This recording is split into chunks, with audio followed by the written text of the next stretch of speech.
The opinions expressed in this show are the views of the host and not necessarily that of WTRW, 94.3 The Talker, or the Bold Gold Media Group. The following presentation is brought to you by the host of the program, who is solely responsible for its content. Portions transcribed. All Century 21 real estate offices are independently owned and operated. This is the Real Estate Roundtable with Century 21 Jack Ruddy Real Estate. Good morning. I'm Jackie Ruddy, broker, and with Pat Devaney, my husband and fellow realtor. Good morning, Jackie. How you doing today? Fantastic. How are you? Very good, thank you. Calling in again this week. Yes, from a safe, secure, undisclosed location. And we have with us Chris Ravenscroft, owner of Koberlein Environmental Services. Good morning again. Good morning again, Jackie and Pat. Thanks for having me back. Thanks for calling in. We appreciate it. Are you in a safe, secure location? I am. I'm in a safe, secure location. It's not a secret location, though. We're in Honesdale, and we'd be happy to help anybody that has any questions or issues with their residential septic systems. We're here every Saturday at 11 a.m. and Sunday at 11:30 a.m., where we cover many real estate topics. We have experienced realtors, full-time experienced realtors who have been guiding, assisting, and advising clients in real estate matters for nearly 50 years. Wow, 50 years. If you have any questions or you'd like to suggest a topic, you can send it to questions@jruddy.com. That's questions@jruddy.com. Or you can call the office, which is 570-344-6724. There's a directory of the agents if you listen for it, and if you call one of the agents, it goes directly to their cell phone, so you will get an answer. And when you're at jruddy.com, click on the webcam tab, and we have a webcam on the roof, and there's a live view of Dunmore Corners, and we get thousands of hits a month on that camera. It's amazing. More now than ever before. Yes, everybody's sitting home. View our listings, search the MLS listings, and listen to archived radio shows by going to jruddy.com. That's mobile-friendly, jruddy.com. Check us out on social media, Facebook, Twitter, LinkedIn, YouTube, Instagram, and Pinterest. And when you go to jruddy.com, meet our agents, click that tab, and find your agent. You will also be directed to their email or their cell phone number there. Okay, Chris Ravenscroft, owner of Koberlein Environmental Services. Can you please describe your company, how long you've been doing what you do, and where you do it, please? Sure. Koberlein was founded by Sam Koberlein in 1960. So 2020 marks our 60th year in business, and we're more than a little proud about that. Our office is in Honesdale. And in addition to Honesdale, we have two other operational sites. One is in Waymart, Pennsylvania, and the third site that we operate is in Ferndale, New York. We are basically focused on providing services to non-hazardous wastewater systems in 8 counties in northeastern Pennsylvania and in 3 adjacent counties in New York State. Great. And you are an essential business, so you have been operating maybe differently, but you have been operating since the outbreak of COVID, correct? We have. Since early March, we've been following guidelines issued by the CDC and by the governor's office, both in the state of New York and in the state of Pennsylvania. We are consistently practicing social distancing. We are taking active measures for housekeeping on surfaces in both our trucks and in our offices. We are billing customers typically using credit cards now, and we've gone as paperless as we can. So we've taken some definitive steps to protect the health of our customers, as well as that of our employees, including the wearing of masks in public now that that's been a directive and official from Harrisburg. So we are actively managing our exposures. Thankfully, all of our people and all of our families are COVID-free. We have worked with some customers who've been quarantined, and I have to say I really appreciate the candor. We do question our customers per CDC guidelines when we schedule an appointment, and if they've traveled, if they've come into contact with COVID, if they're showing symptoms, we really appreciate knowing so we can take even more measures to protect ourselves and our families. So we are an essential business. We manage waste and wastewater systems, and so we are open for business. I would like to mention our normal business hours, Jackie, are from 8 till 4, but we are available on a 24/7 basis for any emergency needs. So if there's a need out there, if any of your listeners have an issue with either a sewer pipe or a septic system, we're available to help. Another nifty thing that your company provides, which I love, is a vehicle tracking system which improves your customer service. Tell me about that, please. It's an investment we made several years ago, and we decided to do it for a couple reasons. Between the pump techs and the pumping trucks, we have 38 vehicles on the road every day in our 3 locations, and the telematics program that we invested in gives us real-time information on the location of each and every one of those trucks. So that if there is an emergency service required and we get a phone call, we can identify the nearest technician with the right equipment, and we can give a pretty accurate prediction as to a response time. And in the less dramatic situation, if a customer simply wants to know how far out before our technician will be there, we can give a pretty good estimate just based on that technician's schedule and where he is in his routing for that day. So it's something that we have made the investment primarily to enhance the customer service experience for our customers. Wonderful. Septic systems. There's a lot of misconceptions, and there's a lot of do's, and there's a lot of don'ts. So let's start there, please. Sure. And this information is also contained on our webpage, and that can be found at Koberlein.com, www.koberlein.com. Would you spell Koberlein, please? I was just going to do that. Okay. Koberlein is Koberlein, Koberlein. We do have a list of do's and don'ts on our webpage, and some of them are common sense or seemingly common sense, but if this is a new home and your first septic system, some of this might not be so obvious. The do's, service it regularly. That's every 3 to 5 years pursuant to the Pennsylvania Septic Management Association guidelines. It's really important that you pump your tank on a regular basis. Another do is be proactive in terms of what's going into the toilet and what's going down the sink. Specifically, you don't ever want to put cooking grease into your sink. You should and do scrape your plates into the trash can. You don't want to dump things like coffee grounds down your sink. Anything other than toilet tissue should really be thrown in the trash. No coffee grounds in the sink, huh? No coffee grounds in the sink. Oh, okay. Over time, they will accumulate. It's just better to take any organic material that you can safely and sanitarily dispose of in your trash can. Use the trash can. Simple things like cleaning out a hairbrush. If there are ladies in the home that have long hair, or even gents that have long hair, clean the hairbrush into the trash can. Don't flush wipes.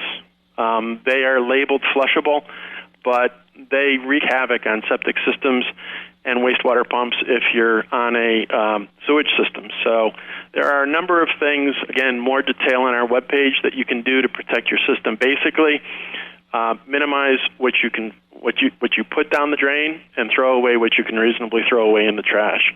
There's some other guidance, Jackie, on the webpage in terms of situations or symptoms that you might want to be aware of. Slow-running drains or gurgling drains may be signs of a potential backup or a tank that needs to be cleaned. Green spots in your yard, if you have a septic system with either a leach field or a sand mound, if you have lush green growth, you may have a broken wastewater pipe. A cracked lid or any type of depression in the soil around your tank may be an indication of a partial collapse and the possibility of groundwater intrusion. So those are some other things that you kind of want to do. Be vigilant, and again, that's on our webpage at Koberlein.com. How about a garbage disposal? Can you use that with a septic system? It's a great question. The general answer is no. Lots of homes that have septic systems do have garbage disposals. we strongly recommend you scrape that plate into the trash can. Any organic matter that you put down your drain is just going to increase the biomass that's in your tank. And so your tank is going to need to be cleaned more frequently, and you increase the possibility that solids will be displaced from your tank into your absorption field. If you have more organic material in the bottom of that tank, you increase the chances between cleanings that some of that organic material will leach out into your absorption field. Wow. You know what? A lot of people are afraid of septic systems and whatever, but I grew up, it was sand, so it was really accessible. It was just the ring we would put down, and it would absorb into the soil. But I think one of the benefits of having a septic system is I'm not at the mercy of the Scranton Sewer Authority, and if they want to impose a rain tax or anything like that, if I have a septic system in a well, I'm independent of all of that. Well, we work for the Scranton Sewer Authority, so I won't touch that. But I will say, because they're great people and they're a great customer, but I will say that sometimes people don't fully appreciate the benefits of having a septic system.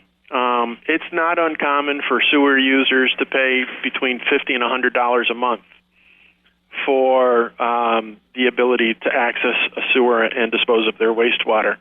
And really, if you maintain your system every 2 to 3 years, you're spending several $100s every 2 to 3 years as opposed to $50 to $100 a month. So a well-designed, well-installed, and properly maintained system can actually be an economic advantage to the homeowner. I agree.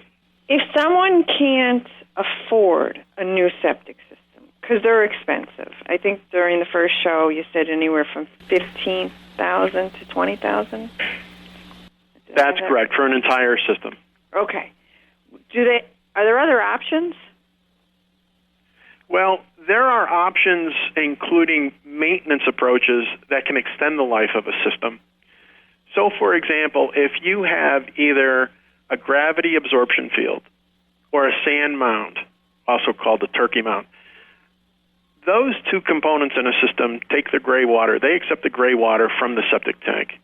Over time, small traces of organic material can find its way into the sand mound or to the gravity field. And we provide a service where we use a jetter machine, which is high-pressure water and a jetter nozzle. And essentially what that does is when we insert it into the laterals, which are the pipes that are buried in the turkey mound or gravity field, we turn on the pressure and it scours the inside of the pipe. So we can actually evacuate any of the solids that may have accumulated over time in an absorption field.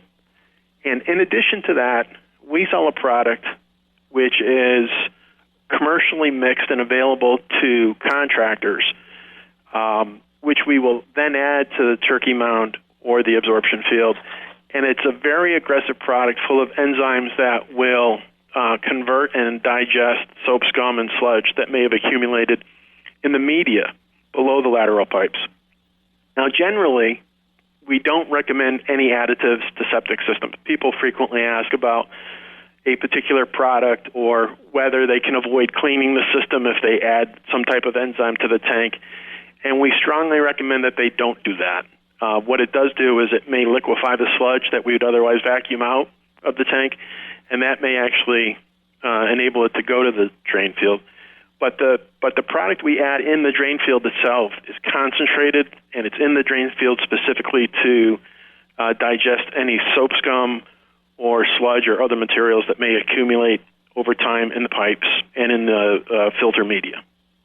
And it prolongs the system. And it prolongs the system. So, actually, we do recommend on a 7 to 10 year basis, if you've been in your home that long or your system that you now own is that old, we do recommend jetting that field every 7 to 10 years. We think it will enhance its performance and extend its life. So there's a lot of times that people buy a home, it's their first home, they're younger, they grew up on a public sewer system, and a septic system can be rather frightening, and it's not something that they're familiar with. So a lot of times they hire a home inspector to perform an inspection on the home. A general inspection includes, the components of the home, structural heating, electrical, plumbing, etc. They'll do a radon test. They'll do a wood infestation test. And when it comes to the septic system, the inspector will put some dye. We'll do a dye test. Is that an adequate test to determine if, the functionality of a system? In our opinion, no.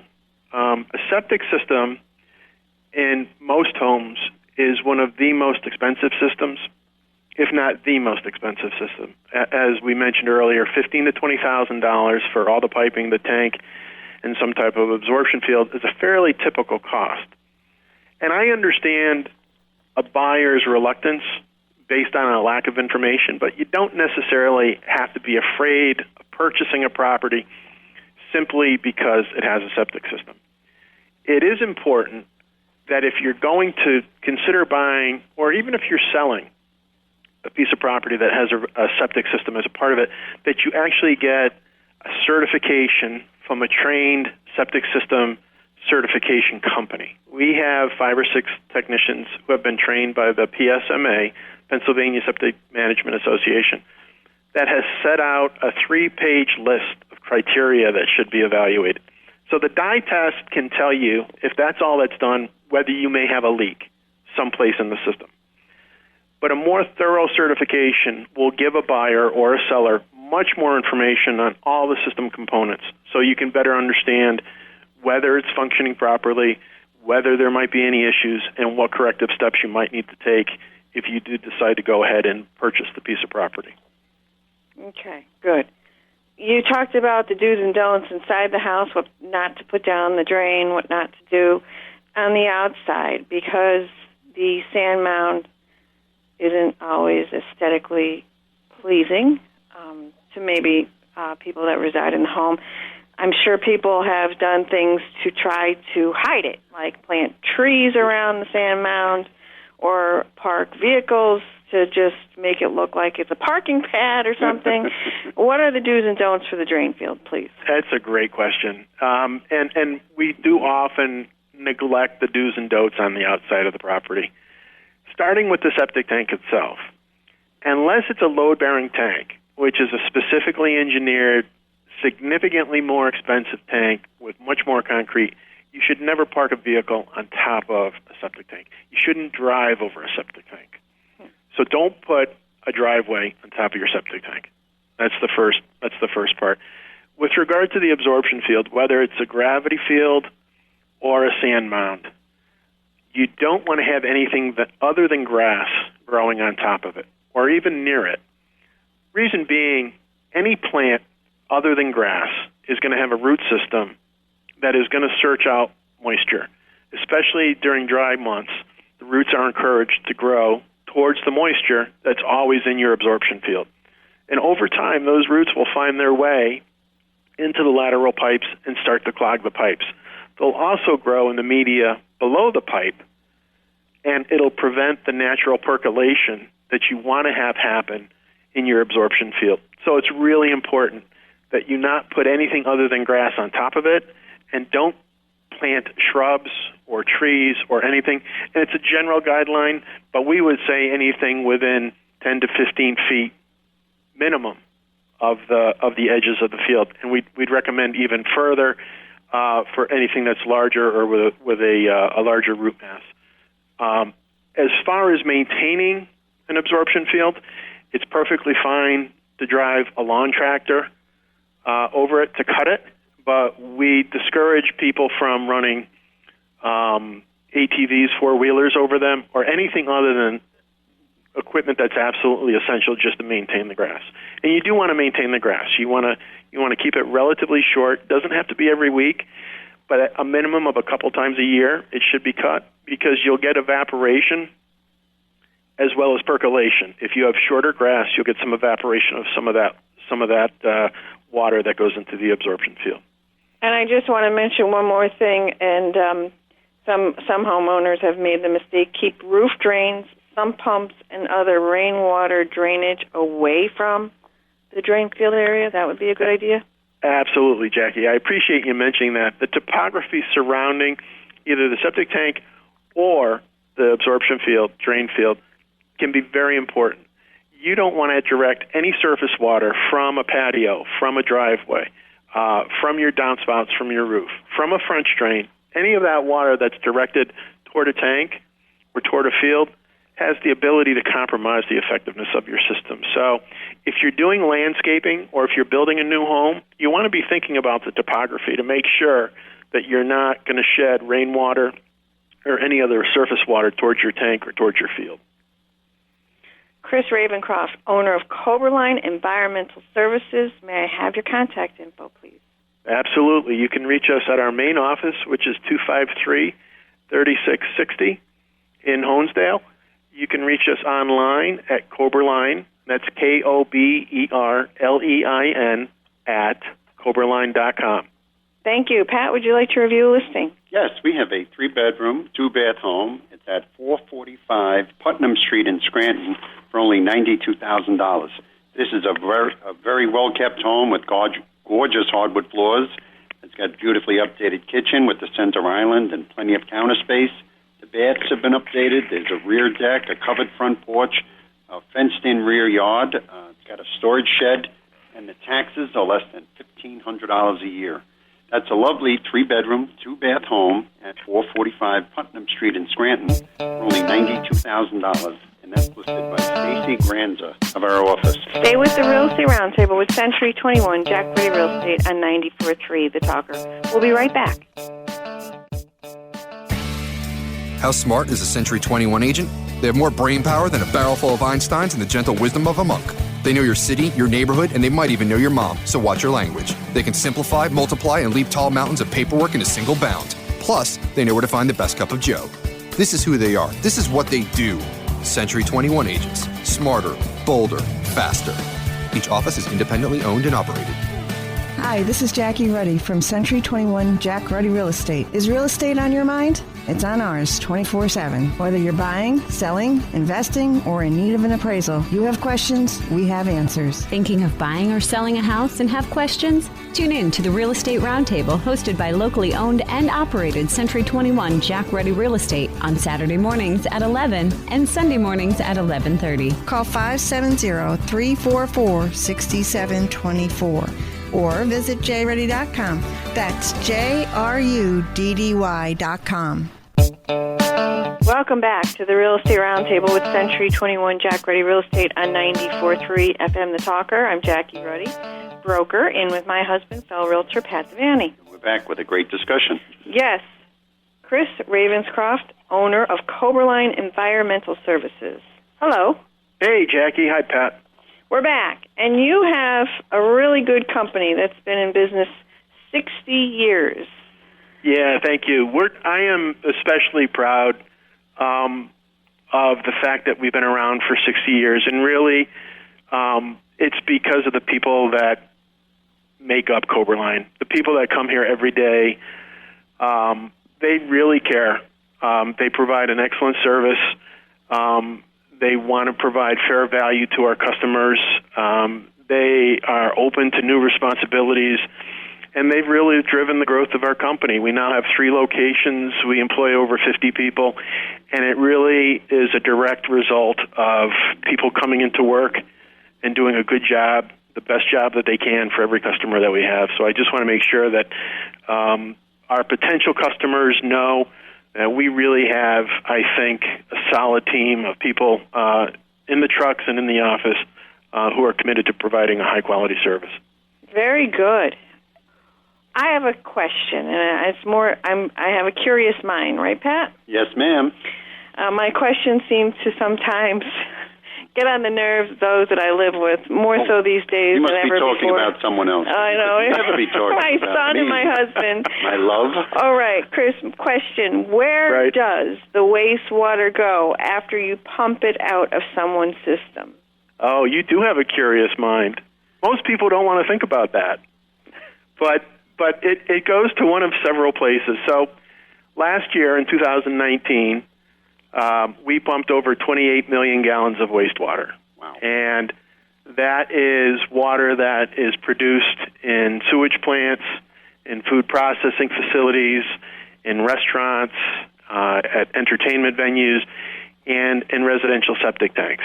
So the majority of that water, probably 20 million gallons, goes to one of 3 or 4 regional facilities that are set up with processes that can take high-strength waste, that can take grease and convert it, treat it, and then release it to a river.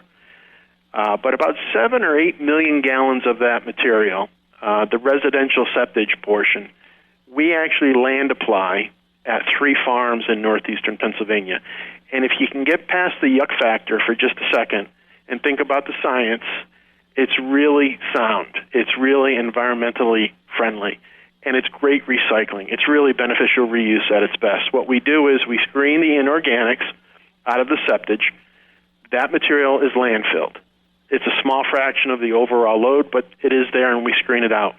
After we screen the inorganics out, we add lime, and we add enough lime, hydrated lime, to drive the pH of the water up to 12. And by regulation, we have to keep it at a pH of 12 for 30 minutes, because science has demonstrated if you raise the pH to 12 for 30 minutes, you will kill the pathogens and the viruses that exist in sewage, in septage. Once we stabilize it, we land apply it onto hay fields. And basically, it's an agricultural practice, much like spreading cow manure. We use a liquid spreader towed by a tractor, and we land apply it on the field. And we have an agronomic rate that limits how much we can apply per acre, and once we reach that limit, we stop.